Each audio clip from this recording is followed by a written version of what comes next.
আমাদের গল্প নিয়ে যে হাইপ আজকে সেই জার্নিটা আমরা শেষ করলাম। আপনাদের নিশ্চয়ই অনেক ভালো লেগেছে এবং অনেকের অনেক অনেক কোশ্চেন ছিল নাটক নিয়ে, ফুপুর সাথে ফুপার মিল হবে কিনা, কবে হবে, কি হবে, সবকিছু সমাধান হয়ে গেছে। আপনাদের কেমন লাগছে সেটা জানার বিষয়।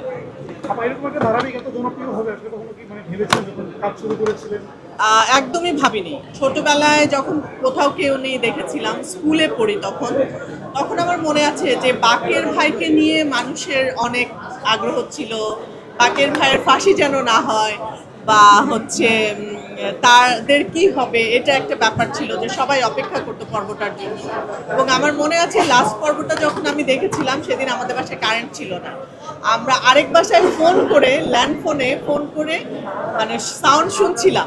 নায়াসিনামাইড ও স্যালিসাইলিক সমৃদ্ধ লিলি ফেস ওয়াশ যা ফেসের ডেড স্কিন সেল দূর করে দেয় দ্বিগুণ ফাস্টার ব্রাইটেনিং। ডায়লগগুলো শুনছিলাম, এরকম একটা ব্যাপার ছিল আগ্রহ।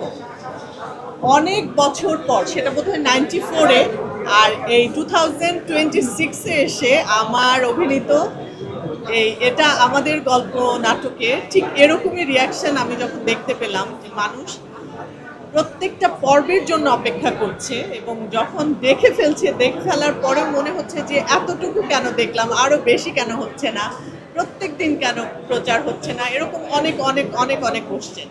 তো এই যে মানুষের আগ্রহ, এই সব কিছু আসলে আমাদের অনেক ভালো লাগার বিষয়। মানে অনেক ভালোবাসা না থাকলে, অনেক পছন্দ না করলে মানুষের এত আগ্রহ তৈরি হওয়ার কথা না। সব কিছু মিলায়ে আমি অনেক অনেক কৃতজ্ঞ আমি আমার দর্শকের কাছে আর মোস্তফা কামাল রাজের কাছে। এত সুন্দর একটা সিরিয়াল সে আমাদের দর্শকদেরকে উপহার দিয়েছে এবং আমরা সেখানে অভিনয় করার সুযোগ পেয়েছি।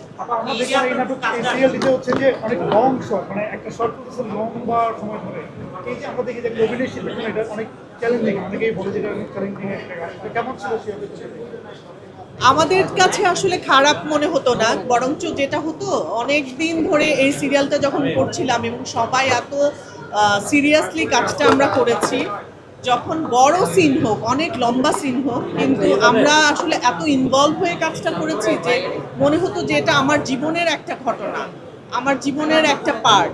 আমি এরকম একটা সিচুয়েশনের মধ্যে দিয়েই হয়তো যাচ্ছি, যে কারণে মানে খুব খারাপ লাগতো না, বা অনেক সময় হয় না যে ভুলে যাচ্ছি কিনা, এরকম কিছুই হতো না, মনে হতো যে এর মধ্যেই আছে।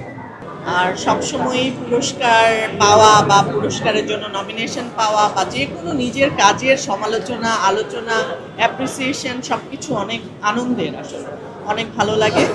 সেই হিসেবে বাইফার আয়োজনটা আজকে আমার জন্য অনেক স্পেশাল। আমার অনেক ভালো একটা কাজের সাথে সাথে রিয়াকশন।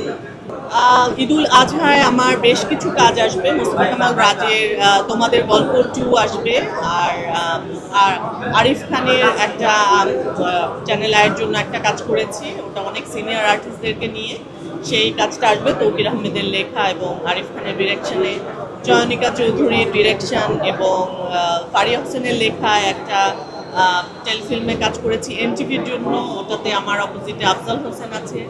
সো সব কিছু মিলে আসলে আমি খুবই হ্যাপি যে অনেক ভালো ভালো কাজ করতে পেরেছি।